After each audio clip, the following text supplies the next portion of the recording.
तो नमस्कार दोस्तों, हम आज फिर पढ़ेंगे चैप्टर 6 का यानी 6 क्लास का चैप्टर 6 पार्ट 3। हमने पार्ट 1 पढ़ा, पार्ट 2 पढ़ा, अब ये पार्ट 3। हमने अभी तक पढ़ा कि सजीव में जो भी जीव है वो कैसे वातावरण में कैसे रहते हैं, उनका नेचर क्या होता है, उनकी भाषा नहीं, उनका व्यवहार कैसा रहता है। तो हम आज पढ़ेंगे इसी के। हमने अभी तक पढ़ा जैसे मरुस्थल में कैसे जीव रहते हैं, सूक्ष्म वातावरण में कैसे रहते हैं, और जलीय जीव कैसे रहते हैं, मैदानी भाग में कैसे रहते हैं, उनकी संरचना कैसे होती है। तो हम उस क्रम को आगे बढ़ते हुए ये पढ़ेंगे आज हमारे आसपास के जीव 6.4। यहाँ तक तो हमने पढ़ लिया, ये सारा पढ़ लिया। आप पार्ट 1 पार्ट 2 देख सकते हैं, क्लास 6 का साइंस का 6ठा चैप्टर पार्ट 1 और पार्ट 2। अब ये पार्ट 3 है। उसी से आगे बढ़ते हुए हमने विभिन्न आवास क्षेत्रों की यात्रा की तथा अनेक पौधों और जंतुओं की चर्चा की है। क्रियाकलाप 1 में हमने विभिन्न परिवेश में पाए जाने वाले वस्तुओं, पौधे एवं जंतुओं की सूची बनाई। कल्पना कीजिए कि यदि हम जानना चाहें कि हमारी सूची में सजीव के कौन से उदाहरण हैं। आइए वन में पाई जाने वाली वस्तुओं के विषय में सोचें। वृक्ष, आरोही लता, विसर्पी लता, छोटे बड़े जंतु, पक्षी, सर्प, कीट, चट्टान, पत्थर, मिट्टी, जल, वायु, सूखी पत्तियां, मृत जंतु, छत्रक एवं काई।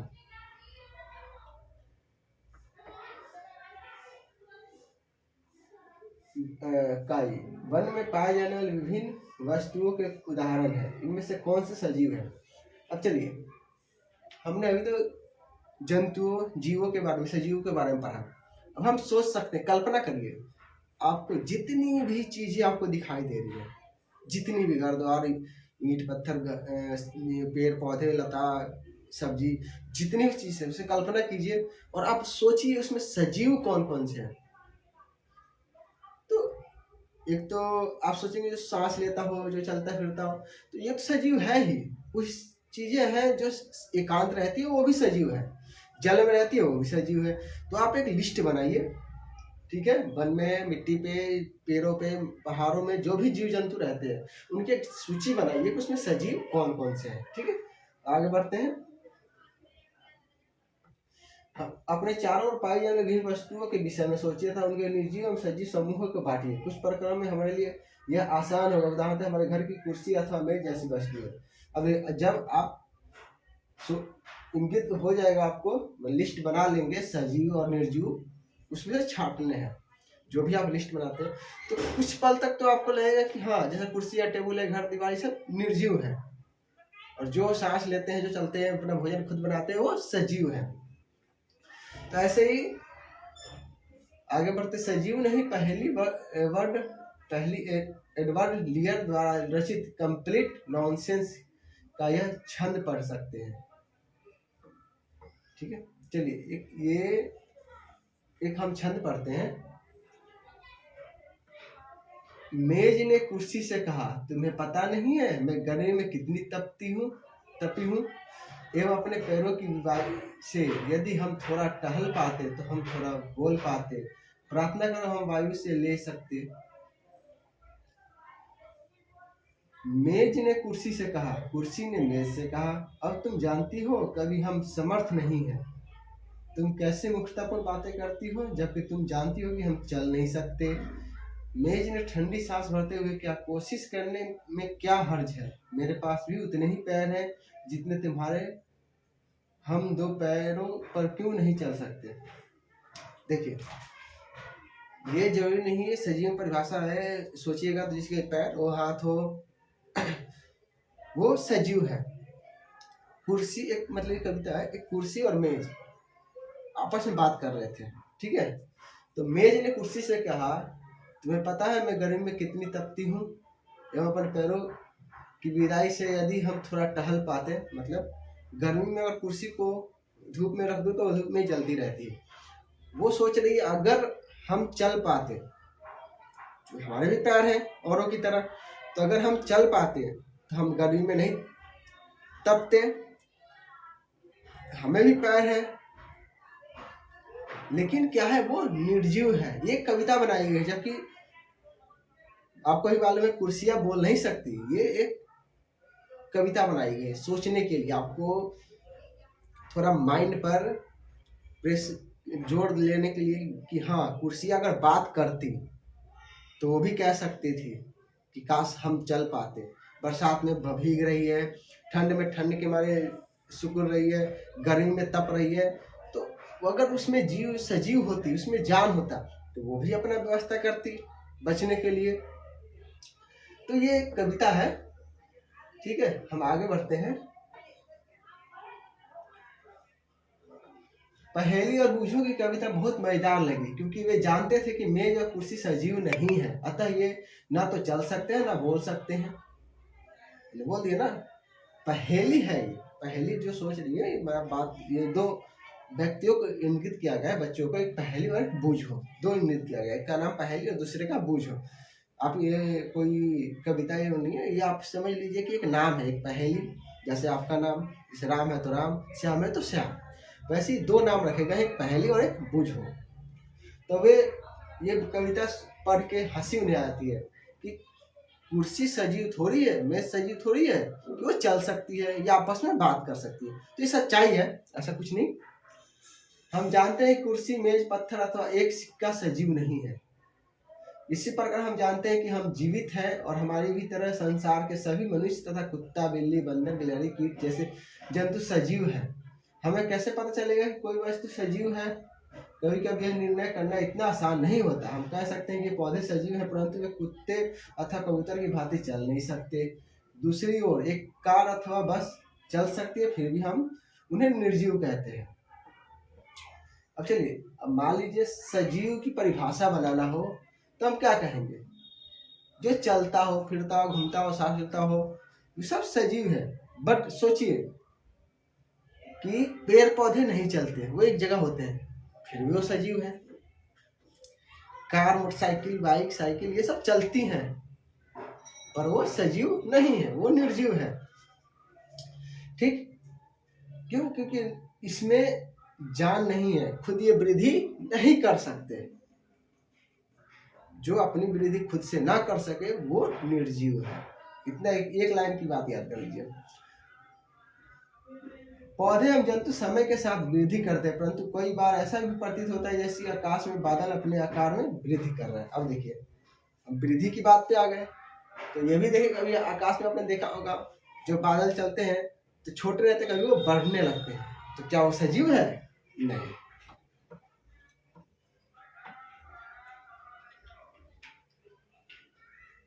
कर रहे हैं तो क्या अर्थ है कि बादल सजीव है? नहीं। आखिरकार हम निर्जीव और सजीव में अंतर किस प्रकार करेंगे? क्या सजीव में कुछ विशेष लक्षण होते हैं जो उन्हें निर्जीव पदार्थों से अलग करते हैं?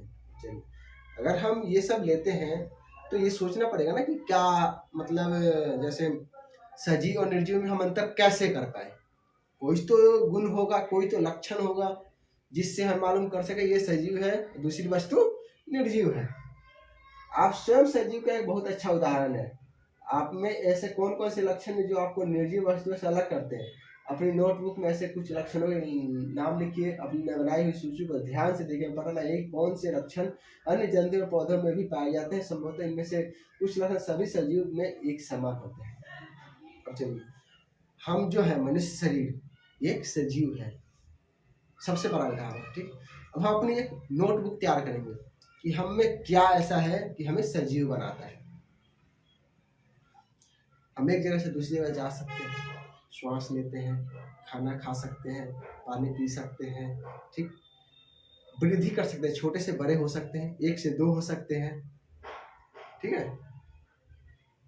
तो ये सब सजीव के लक्षण हैं। बढ़ना, चलना, घूमना फिरना, खाना खाना, वृद्धि करना, जनन करना, प्रजनन करना, ये सब एक सजीव के लक्षण है। ये ऑलमोस्ट हर सजीव में मेल खाता है।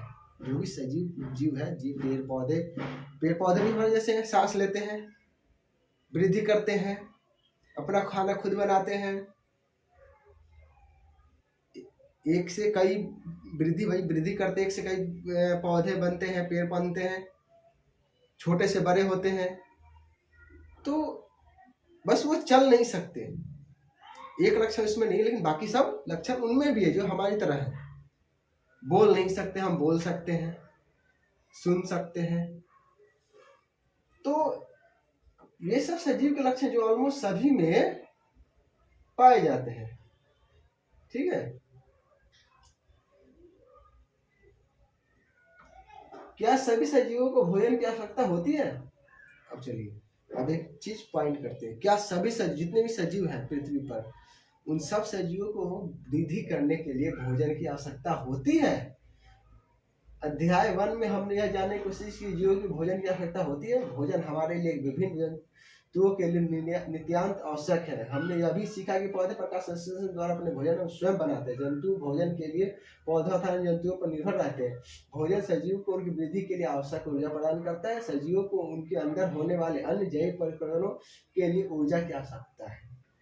देखिए, जो भोजन है सबको जरूरत है, जितने भी सजीव जीव हैं उन सब के लिए भोजन अति आवश्यक है। उन्हें बढ़ने के लिए, उन्हें वो अपने अंदर ऊर्जा लाने के लिए भोजन की आवश्यकता है। पौधे से लेकर जानवर, मनुष्य, जीव जंतु, छोटे से छोटे कीड़े मकोड़े, चींटी तक को बिना भोजन के उनकी वृद्धि नहीं हो सकती, डेड हो जाएंगे, मर जाएंगे। ठीक है, अब आगे बढ़ते हैं। क्या सभी जीवों में वृद्धि परिलक्षित होती है? क्या 4 वर्ष से पुराना कुत्ता आपको अभी भी ठीक आता है? इससे आप सब और नहीं पहन सकते। क्या ऐसा नहीं है कि इस वर्ष में आप लंबे हो गए हैं, आपको ऐसा आभास नहीं होता कि लेकिन आप में हर समय वृद्धि हो रही है और कुछ वर्ष बाद आप वयस्क हो जाएंगे। देखिए, परिलक्षण, वृद्धि परिलक्षण समान होती है। ये पूछा गया क्या वृद्धि परिलक्षण मतलब जो वृद्धि की लक्षण है सब जीवों में समान होती है? आप 2 साल पहले कितने बड़े थे, अभी 2 साल बाद कितने बड़े हो गए? क्या 2 साल में पेड़ जो है कितना बड़ा था वो आपके समान ही वृद्धि कर रहा है? जो आप 2 साल पहले कुर्ता यानी कमीज पहनते थे, क्या आप पहन सकते हैं? नहीं ना। तो हर जीव में अलग अलग लक्षण होते हैं वृद्धि के। पेड़ होते हैं जो 10 साल 20 साल बाद तैयार होते हैं, वयस्क होते हैं, फल देना प्रारंभ करते हैं। वैसे ही हर जीव में गति जो वृद्धि होती है वो एक अलग अलग रूल पे होती है, अलग अलग प्रकार से होती है। जंतुओं के बच्चे की वृद्धि कर वयस्क हो जाते हैं। आपने अवश्य देखा होगा कुत्ते के पिल्ले वयस्क हो जाते हैं, एक अंडे से स्टूफित होकर चूजा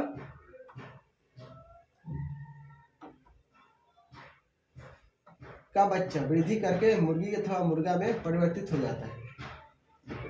आपने देखा होगा जो मुर्गा होता है वो अंडा से निकल के आपके सामने ही बड़ा होगा, फिर वो मर जाएगा। नहीं, आपकी उम्र उससे कम है, उसकी वृद्धि दर आपसे ज्यादा है, आपकी वृद्धि दर उससे कम है। आप 70-80 साल जी रहे हैं, कुत्ता जी रहा है नहीं ना, पक्षियां जी रही हैं नहीं, चींटी मकोड़े जी रहे हैं नहीं। यानी हर जैसे अब कछुआ है वो 150, 200 साल 300 साल तक जीता है, आप जिएंगे? कभी नहीं। तो हर जीव में अपनी अपनी वृद्धि की एक अलग संरचना। जैसे पेड़ पौधे हो गए, ये 200 साल 500 साल खड़े रहते हैं,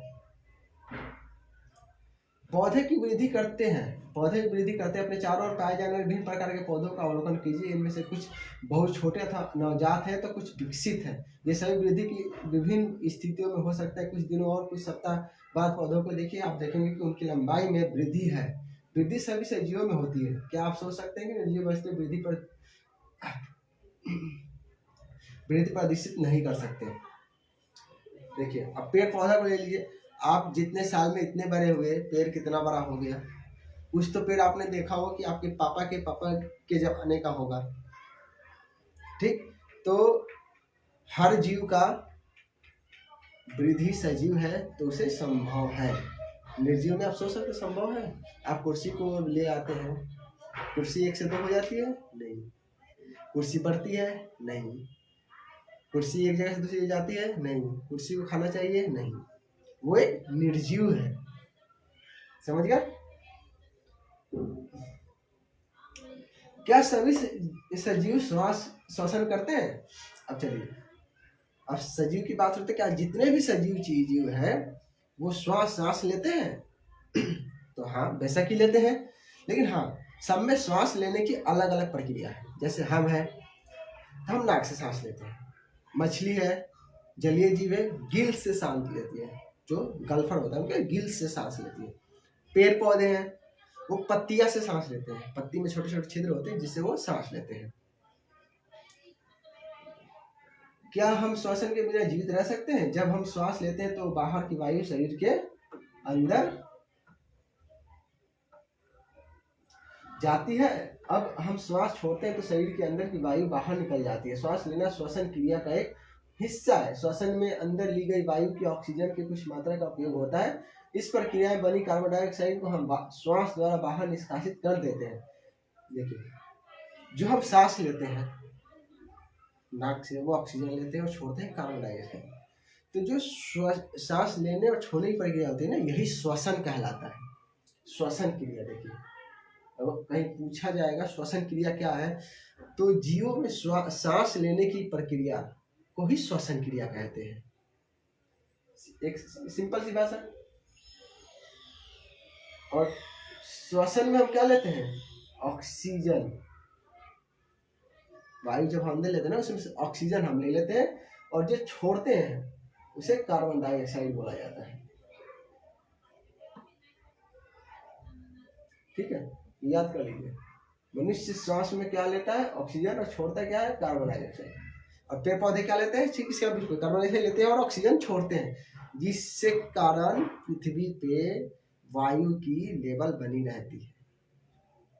नहीं तो अगर कार्बन से ज्यादा हो जाए, ऑक्सीजन कम हो जाए, तो हम जीवित रहेंगे नहीं। ऑक्सीजन ज्यादा हो जाए, कार्बन कम हो जाए, तो पेड़ पौधे जिएंगे। तो ये एक लेवल बना है। लेकिन अभी की बात कहें तो दिल्ली जैसे शहरों में इतनी पॉल्यूशन हो गई है, वायु पॉल्यूशन, कि वहाँ ऑक्सीजन की लेवल डाउन हो गई है। तो वहाँ श्वास लेने की बीमारी से दमा,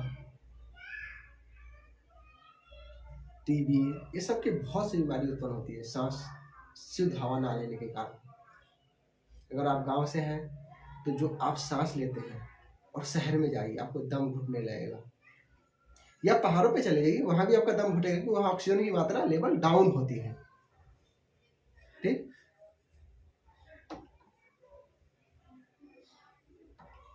गाय, भैंस, कुत्ता तथा बिल्ली जैसे कुछ जंतुओं में श्वसन क्रिया मनुष्य की तरह होती है। इनमें से किसी भी जंतु का विश्राम की अवस्था में परीक्षण किया था, उन पर उदर की गति पर ध्यान दीजिए। मन में गति उनका श्वास लेने की क्रिया को दर्शाता है।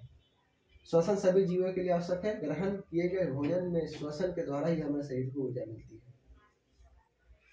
पेड़, आप मान लीजिए जानवर है, कोई कुत्ता है, बिल्ली है, भैंस है, गाय है, तो कैसे मालूम चलेगा सांस ले रहा है? तो जब बैठ जाते हैं ना, तो उनको देखिएगा जो हृदय मतलब उनका पेट है, सीना, वो फूलता है, सिकुड़ता है, फूलता है, सिकुड़ता है। तो ये क्या है? श्वसन क्रिया। जब हम भी सांस लेते हैं तो सीना फूलता है, फिर सिकुड़ता है, छोड़ते हैं तो ये सांस जो क्रिया है ना, जब हम भोजन करते हैं तो उसकी जो ऊर्जा बनती है उसे पूरे शरीर में फैलाता है साथ में।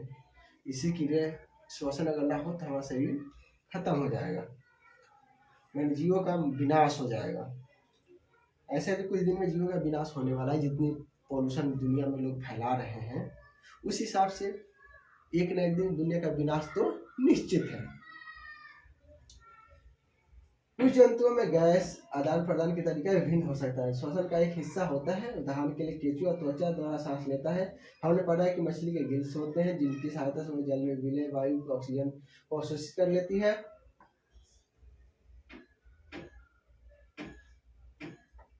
क्या पौधों भी श्वसन करते हैं? पौधों की श्वसन क्रिया में गैसों का आदान प्रदान मुख्यतः उनकी पत्तियों द्वारा होता है। पत्तियां सूक्ष्म ग्रंथों द्वारा वायु को अंदर लेती है तो ऑक्सीजन का उपयोग करती है, वह कार्बन डाइऑक्साइड वायु में निष्कासित कर देती है। हम जानते हैं प्रकाश की उपस्थिति में पौधे वायु की कार्बन डाइऑक्साइड का उपयोग भोजन बनाने के लिए करते हैं तो ऑक्सीजन छोड़ते हैं। श्वसन क्रिया दिन और रात दोनों में निरंतर चलती रहती है। भोजन बनाने की प्रक्रिया में निष्कासित ऑक्सीजन की मात्रा पौधों द्वारा श्वसन उपयोग की गई ऑक्सीजन की अपेक्षा बहुत अधिक होती है। पेड़ पौधे भी हैं, जब वो प्रकाश संश्लेषण में भोजन बनाते हैं तो कार्बन डाइऑक्साइड लेते हैं और ऑक्सीजन छोड़ते हैं। देखिए, पत्तियों के सूक्ष्म रंध्रों द्वारा वायु को अंदर लेती है और ऑक्सीजन का उपयोग करती है, वह कार्बन डाइऑक्साइड वायु में शायद कर देती है। ठीक, हम जानते ही प्रकाश की उपस्थिति में पौधे वायु की कार्बन डाइऑक्साइड का उपयोग भोजन बनाने के लिए करता है।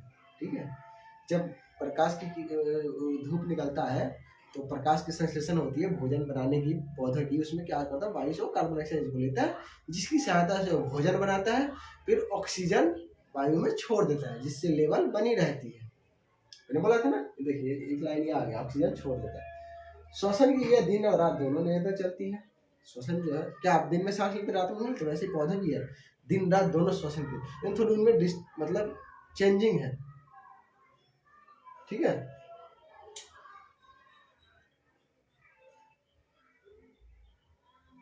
आगे बढ़ते हैं। क्या सभी सजीव उद्दीपन के प्रति अनुक्रिया करते हैं? उद्दीपन, जब आप नंगे पैर टहलते हैं तो अथवा अपने पैर अचानक ही किसी कांटे अथवा नुकीली वस्तु पर पड़ जाए तो क्या आप किस प्रकार अनुक्रिया करते हैं? जब आप अपने प्रिय व्यंजन को देखते हैं तो अपने विषय में सोचते हैं तो क्या अनुभव होता है? आप अंधेरे स्थान में अचानक तेज धूप में जाते हैं तो क्या होता है? आपकी आंखें स्वतः ही कुछ क्षणों के लिए बंद हो जाती है। जब तक ये तेज प्रकाश से व्यस्त नहीं हो जाती, आपका प्रिय व्यंजन तेज प्रकाश एवं कांटा, उपरोक्त स्थिति में आपके बाह्य वातावरण में होने वाले परिवर्तन के कुछ उदाहरण हैं। हम सभी प्रकार के परिवर्तन के प्रति अनुक्रिया करते हैं। वातावरण में होने वाली इन परिवर्तनों को उद्दीपन कहते हैं। उद्दीपन क्या है? जैसे आप किसी स्वादिष्ट भोजन के बारे में सुनिएगा तो मुंह में पानी आने लगता है, आ गया होगा। ठीक, जब आप कहीं चल रहे हैं खाली पैर में कांटा चुभ जाए, अचानक आपको दर्द होगा, तिलमिला आ जाइएगा, तो ये उद्दीपन है। ठीक, आप रूम से अंधेरे रूम से बाइक बाहर निकलिए तेज धूप में, अंधेरा छा जाता है।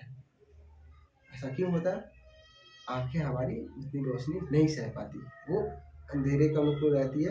बाइक तेज धूप में आप गए तो फिर आंखें जो है वो धीरे धीरे एब्जॉर्ब कर लेती है और उस वातावरण में घुल जाती है। तो ये जो परिवर्तन की क्रिया होती है बाह्य किसी भी पदार्थ से, हमें उसके प्रति झुकाव लगाव या उसके लिए हमारा शरीर अनुकूल बने, उसे उद्दीपन कहते हैं। ठीक, दिखा है ना? परिवर्तन के प्रति अनुक्रिया करते हैं। वातावरण में होने वाले इन परिवर्तनों को उद्दीपन कहते हैं। मतलब जो बाह्य वातावरण के प्रति हमारा परिवर्तन होता है शरीर, उसे उद्दीपन कहते हैं। ये तो हमारा हुआ कि हम उद्दीपन की क्रिया कैसे करते हैं। क्या दूसरे जंतु भी उद्दीपन के प्रति अनुक्रिय होते हैं? खाना देते समय जंतु के व्यवहार को ध्यान से देखिए। क्या भोजन देखते ही अचानक अधिक चैतन्य नहीं हो जाते? जब आप चिड़िया की और कदम बढ़ाते हो, क्या करते हो? जंगली जानवरों का तीव्र प्रकाश डालते हैं तो भाग खड़े होते हैं। इस प्रकार यदि रात्रि में आप रसोई घर में बल्ब प्रदीप कर देते हैं तो कॉकरोच अचानक अपने छिपने के स्थान में भाग जाते हैं। क्या आप जंतुओं के उद्दीपन के प्रति अनुक्रिया के कुछ और उदाहरण दे सकते हैं? मान लीजिए हम तो जीव हैं, मनुष्य हैं, तो हमने समझा, आप लोगों को बोल दिया कि हाँ उद्दीपन क्या है। अब वैसे ही जानवर है, उनमें उद्दीपन कैसे देखें? तो आपने देखा होगा किसी जानवर का जब भोजन दीजिएगा तो भोजन के प्रति जो भोजन उसको मिलेगा उसके प्रति कैसे वो दुम हिलाता हुआ आपके पास आएगा। रात में जब जानवर आते हैं आसपास, उन्हें लाइट दिखा दे तो भाग जाते हैं। तो ये सब उद्दीपन के लक्षण है। अब चलिए सोचिए, अगर ये सब उद्दीपन, पेड़ पौधे में क्या उद्दीपन होता है? तो जीव जंतु का हो गया, पेड़ पौधे का उद्दीपन देखते हैं। क्या पौधे भी पेड़ प्रति अनुकूलित दर्शाते हैं? कुछ पौधों को पुष्प केवल रात्रि के समय ही खिलते हैं, कुछ पौधे के पुष्प सूर्यास्त के बाद बंद हो जाते हैं। छुई मुई गुलमेहंदी के पौधे की पत्ती छूने पर अचानक मुरझा जाती है। यह पौधों में उद्दीपन के प्रति अनुक्रिया के उदाहरण है। पौधे में भी उद्दीपन होता है। छुई मुई का आपने पौधा देखा है? छुई मुई का पौधा आप जैसे छुइएगा वो सिकुड़ जाता है। कुछ पौधे हैं जो उनकी फूलें रात में खिलती हैं, रात रानी का फूल आपने देखा होगा, रात में खिलेगा, सुबह गिर जाता है। कुछ पौधे हैं दिन भर खुलेंगे सूर्य के प्रकाश में, शाम को मुरझा जाएंगे। सूरजमुखी का पौधा आप देखिएगा, वो हमेशा सूर्य की तरफ ही खिला रहता है। अगर सूर्य इस तरफ है तो इधर खुलेगा, ऊपर जाएगा ऐसे, ऊपर ऊपर है तो ऊपर, फिर पीछे जाएगा तो पीछे चला जाता है। तो ये है ये जो प्रक्रिया हो रही है, उद्दीपन के अनुक्रिया के उदाहरण है। उद्दीपन के ही, इसे उद्दीपन ही कहेंगे, अनुक्रिया को उद्दीपन कहेंगे। अब ये क्रियाकलाप करके देख लेते हैं, क्या हम उद्दीपन को खुद से ट्राई कर सकते हैं पेड़ पौधे के ऊपर। एक कमरे की खिड़की जिसके अंदर के समय धूप, सूर्य का प्रकाश आती हो, के पास एक पौधे का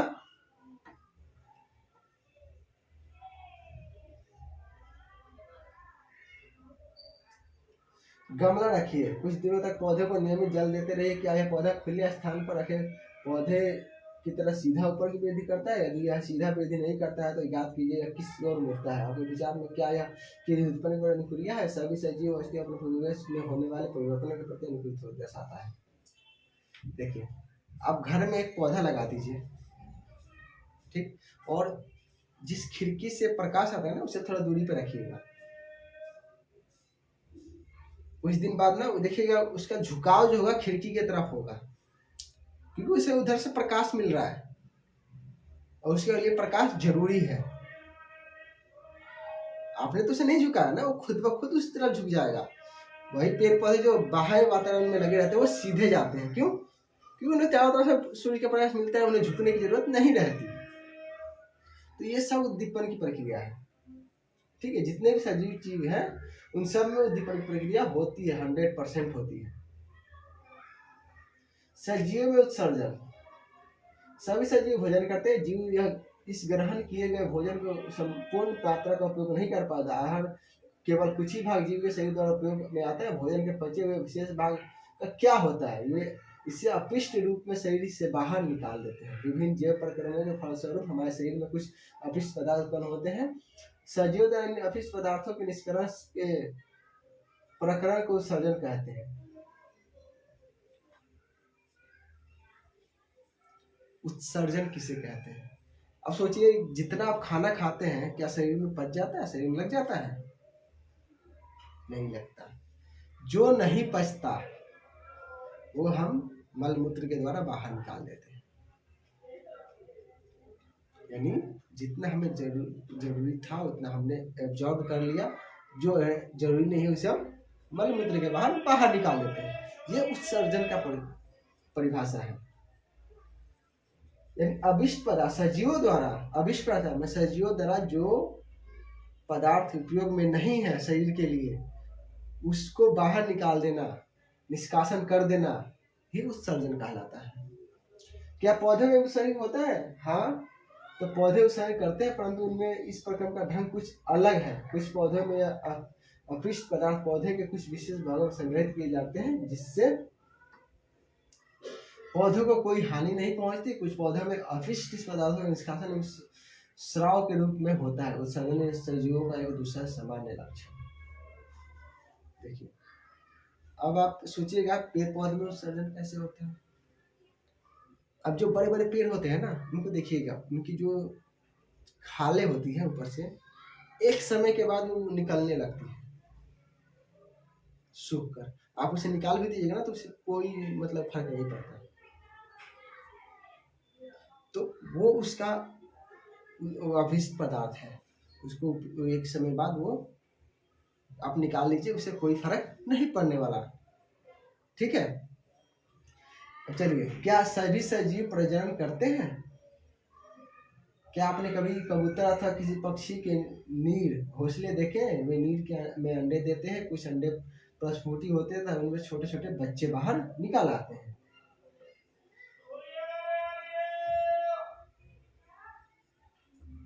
जंतु प्रजनन द्वारा अपने समान संतान उत्सर्जन करते हैं।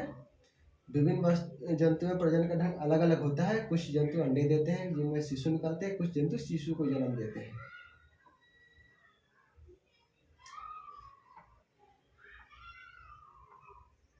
देखिए, क्या सभी सजीव में प्रजनन करते हैं?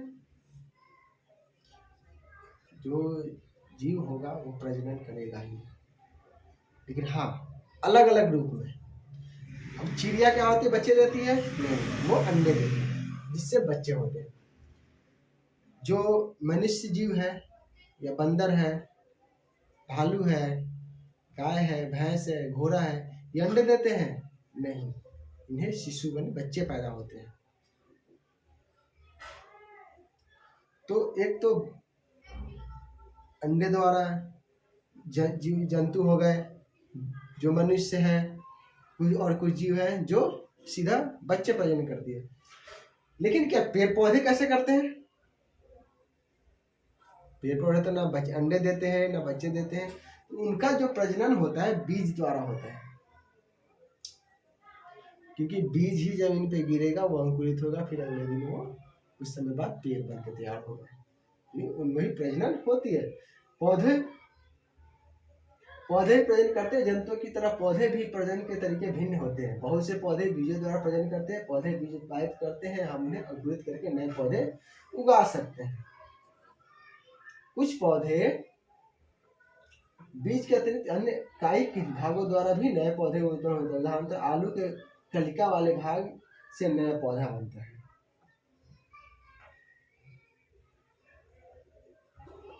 पौधे कलम द्वारा भी उगाए जाते हैं। क्या आप स्वयं इस विधि का द्वारा पौधा उगाना चाहेंगे? देखिए, पौधे भी अलग अलग प्रकार से प्रजनन, कुछ तो बीज से होते हैं, कुछ काई यानी जो जैसे आलू हो गया, आलू की आंखें होती है, देखिएगा गड्ढे गड्ढे से, उससे उनकी वृद्धि होती है। ठीक, गन्ना देखिए, उनकी आंखें, उनसे वृद्धि होती है। कुछ कलम, जैसे आप गुलाब का पेड़ देखिएगा, उसकी बीज होती है? नहीं, उसकी टहनी को काट के मिट्टी में दबा दीजिए, पानी दीजिए, कुछ दिन बाद वो अंकुरित होकर फिर से प्रजनन वो वृद्धि कर लेगा। क्रियाकलाप करके देख लेते हैं। ठीक है, क्रियाकलाप 5, गुलाब अथवा मेहंदी के धर कलम कीजिए, इन्हें मिट्टी में लगाइए, इसे नियमित रूप से जल दीजिए। आप कुछ दिनों बाद क्या देखते हैं? कलम से पौधा बनना सरल कार्य नहीं है। यह यदि आपकी कलम में वृद्धि नहीं हुई तो निराश ना हो। यदि संभव हो तो एक माली से बात करके कलम से पौधे बनाने का अंतराल में की जाने वाली देखभाल की जानकारी प्राप्त कीजिए। सजीव प्रजनन प्रक्रिया द्वारा अपने समान अनेक संतान उत्पन्न करते हैं। विभिन्न जीवों में प्रजनन की विधियों भी भिन्न प्रकार की होती है। जो सजीव है प्रजनन द्वारा ही अपने समान दूसरे जीव की वृद्धि करते हैं। भालू बंदर को प्रजनन कर सकता है? भालू बंदर की वृद्धि कर सकता है? नहीं। भालू है, भालू की वृद्धि करेगा। आलू है, आलू की वृद्धि करेगा। मनुष्य है, मनुष्य जाति की वृद्धि करेगा। आम है, आम की वृद्धि करेगा। वो दूसरे जीवों की वृद्धि नहीं कर सकता। तो प्रजनन की जो परिभाषा है वो है कि जो भी जीव अपने जैसे संतान या जीव वृद्धि करता है उसे प्रजनन कहलाता है। ठीक है, और सभी सजीव प्रजनन करते हैं। कुछ सभी सजीवों का जो प्रजनन की क्रिया है वो अलग अलग हो सकता है, लेकिन प्रजनन वो करेंगे, वृद्धि करेंगे। चलिए आगे बढ़ते हैं। क्या सभी सजीव गति करते हैं? सोचिए, क्या सभी सजीव गति करते हैं? अध्याय 5 में जंतुओं में गति विभिन्न तरीकों की चर्चा की। वे एक स्थान से दूसरे स्थान तक जाते हैं अथवा उनके शरीर में अन्य प्रकार की गति भी दिखाई देती है। पौधे के विषय में क्या विचार है? क्या वे भी गति करते हैं? पौधे सामान्यतः मुख्य भूमि से जुड़े रहते हैं, तो वे एक स्थान से दूसरे तक नहीं जा सकते, परंतु विभिन्न पदार्थ जैसे कि जल, खनिज एवं संश्लेषित खाद्य पदार्थों के पौधे के एक भाग से दूसरे में संवहित होते हैं। क्या आपके पौधे में अन्य प्रकार की गति भी देखी है? पुष्पों का खिलना एवं बंद होना। क्या आप याद कर सकते हैं कि कुछ पौधे विभिन्न उद्दीपनों के प्रति किस प्रकार अनुकूलित करते हैं? हम कुछ निर्जीव वस्तुओं की भी गति करते देखते हैं। बस कागज या छोटा टुकड़ा, बादल तथा अन्य कुछ वस्तु उदाहरण है। क्या इनकी गति सजीव दल की गति में किस प्रकार है? देखिए, क्या पौधे भी गति करते हैं? सवाल है, क्योंकि गति एक स्थान से दूसरी जगह जाना कहलाता है। लेकिन आप देखिएगा जब वो गति नहीं करते तो उनके जड़ से, जमीन से पानी, खनिज लवण पत्तियों तक कैसे पहुंच जाता है? इसकी अंदरूनी गति है, समझे? गति वो दिखाई नहीं देती पर उसकी अंदरूनी की गति है। जमीन से पानी को हर पत्ती पर, सबसे ऊपर वाली पत्ती तक पहुंचाता है। फूल आप देखते होंगे खिलता है, मुरझाता है, ये भी तो गति है, खिलना मुरझाना। तो पौधे में भी गति होती है, लेकिन हाँ मनुष्य से अलग होती है, जीवों से अलग होती है। अब कहिए निर्जीव भी गति करते हैं, बस घोड़ा, सॉरी बस, ट्रक, कागज, कार, बादल एक जगह से दूसरी जगह जाते हैं, पर वो खुद नहीं जा सकते। उनको एक जगह से दूसरे ले जाने के लिए भी किसी न किसी जीव की जरूरत पड़ती है। ठीक है, प्रकृति में विविध प्रकार के जीव हैं, लेकिन उन सभी में कुछ लक्षण एक समान होते हैं। उनकी हम पहले चर्चा कर चुके हैं। मृत्यु से जीवों के लिए समान लक्षण है, क्योंकि जीव की मृत्यु होती है, इसीलिए जीवों की प्रजाति हजारों वर्ष तक अभी अस्तित्व में रह सकती है, जबकि वे प्रजनन कर अपने समान संतान उत्पन्न करते हैं। एक अकेला जीव प्रजनन किए बिना भी मर सकता है, परंतु सजीव की प्रजाति तभी अस्तित्व में रहती है जब उसके सदस्यों में प्रजनन होती रहती है। मृत्यु के बाद तो मुझे याद आता है, दुनिया में एक ही चीज है जो अटल है और सब के लिए बराबर है। छोटा बड़ा, बूढ़ा, गरीब, अमीर, भिखारी, भूखे रह सोने वाला, भरपेट खा के सोने वाला, खाना फेंकने वाला, सब के लिए एक चीज कॉमन है, मृत्यु, द एंड। ठीक है, मृत्यु ऐसी करवाहट है, सच्चाई जानते सब हैं,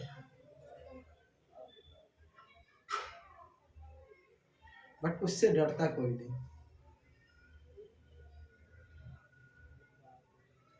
दुनिया में मृत्यु ऐसी चीज है, जानते सब है पर उससे डरता कोई नहीं है। मृत्यु अटल है, एक न एक दिन आएगी, मुझ पे, आप पे या किसी और पे। आनी है तो आनी है,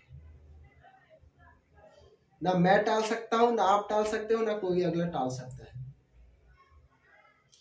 जिस दिन मृत्यु लिखी है वो आएगी, आपको लेकर चली जाएगी, आप कुछ नहीं कर सकते।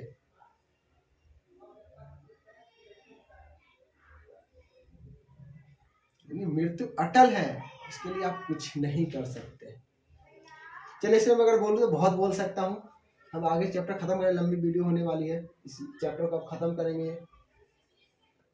हम देखते हैं कि सभी सजीव वस्तुओं में कुछ विशिष्ट लक्षण समान रूप से दिखाई देते हैं। सभी को भोजन की आवश्यकता होती है, उनमें श्वसन, उत्सर्जन, उद्दीपन के प्रति अनुक्रिया, प्रजनन, गति एवं वृद्धि होती है, मृत्यु होती है। क्या हम ऐसी कुछ निजी वस्तुएं जानते हैं जिनमें लक्षणों से कुछ लक्षण दिखाई देते हैं? कार, साइकिल, घड़ी, नदी का जल गति करते हैं, आकाश में चंद्रमा गति करता है, हमारे देखते देखते एक बार से आकार में वृद्धि हो जाती है। क्या इन वस्तुओं को सजीव कहा जा सकता है? हमें स्वयं से प्रश्न करना होगा, क्या हमने सजीवों के अन्य सभी लक्षण भी पाए जाते हैं? सामान्यतः सजीवों में वे सभी लक्षण पाए जाते हैं जिनकी हमें चर्चा की, परंतु निर्जीव वस्तु में सभी लक्षण एक साथ नहीं दिखाई देते। क्या यह हमेशा सत्य है? क्या हमें सभी सजीवों में वे सभी लक्षण जिनकी हमने चर्चा की हमेशा निश्चित रूप से दिखाई देते हैं? क्या हम निर्जीवों में से सभी लक्षण कभी भी एक साथ दिखाई नहीं देते? इनमें से मात्र कुछ लक्षण ही दिखाई देते हैं। इस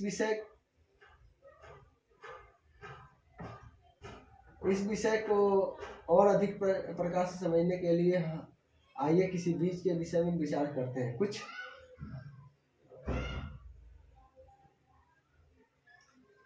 विशिष्ट उदाहरण देखते हैं। उदाहरण, मूंग के बीज के बारे में क्या होता है?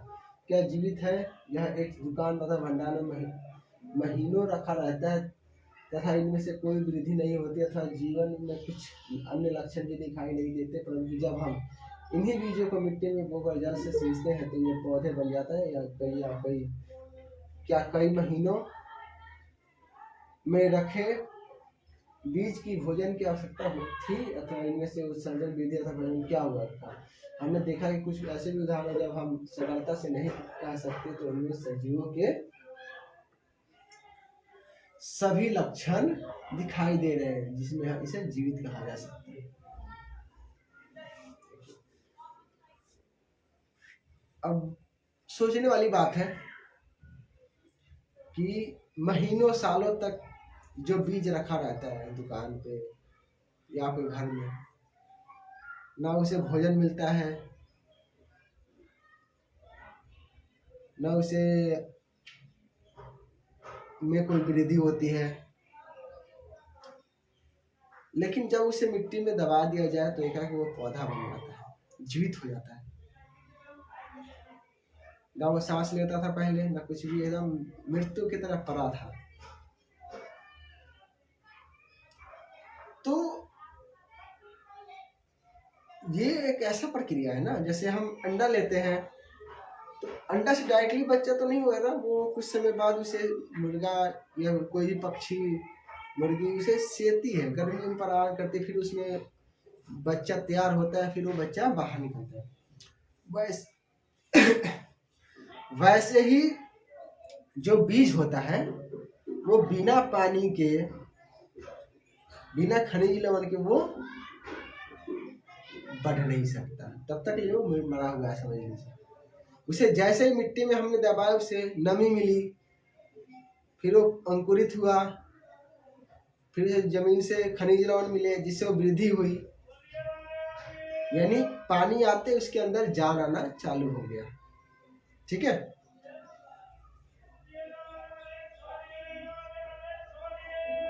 फिर जीवन क्या है? जीवन क्या है? अगर मैं वो होता है ना रील के भाषा में बोलूं तो जीवन घमंड है और कुछ नहीं है। जीवन जो है घमंड है। आप पैसों के लिए घमंड कर रहे हैं, कोई रोटी के लिए घमंड कर रहा है, यही जीवन है। और सब घमंड छोड़ देते, जीवन कुछ नहीं है, सबके लिए बराबर है।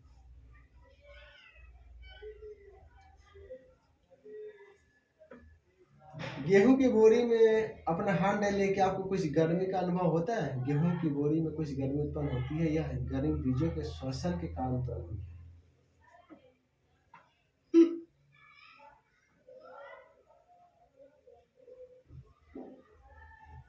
अब यहाँ देखिए आ गया ना बात, जो बीज रखी थी बोरी में, कुछ भी गेहूं हो गया, कोई भी अनाज हो गया, तो उसमें जब हाथ डालेगा ना कुछ समय बाद, 1 महीने 10 दिन 15 दिन बाद, तो अंदर से गर्माहट महसूस होती है।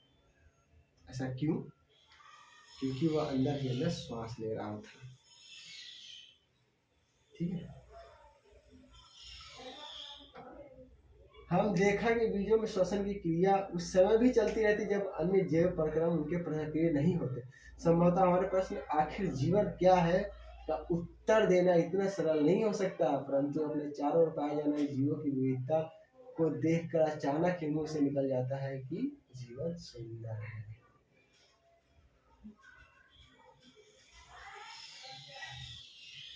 जीवन एक उड़ता हुआ दिल की तरह सुंदर है। ठीक है, जीवन की परिभाषा क्या है? सुंदर तो है, ये तो हम मानते हैं कि दिल जो है हमारा एक सुंदर की परिभाषा है। ये ऐसा चीज है ना कि दुश्मन को ही माफ कर देता है। दिमाग कहता है नहीं इसने मेरे साथ गलत किया है, पर ये है ना दिल, ये माफ कर दे, छोड़ो जाने दो। तो जिंदगी इसी से शुरू होती है और इसी पे खत्म। जिस दिन ये रुकना चलना बंद हो गया, चलना बंद हो गया, तो हम यही चैप्टर खत्म करते हैं। जय हिंद।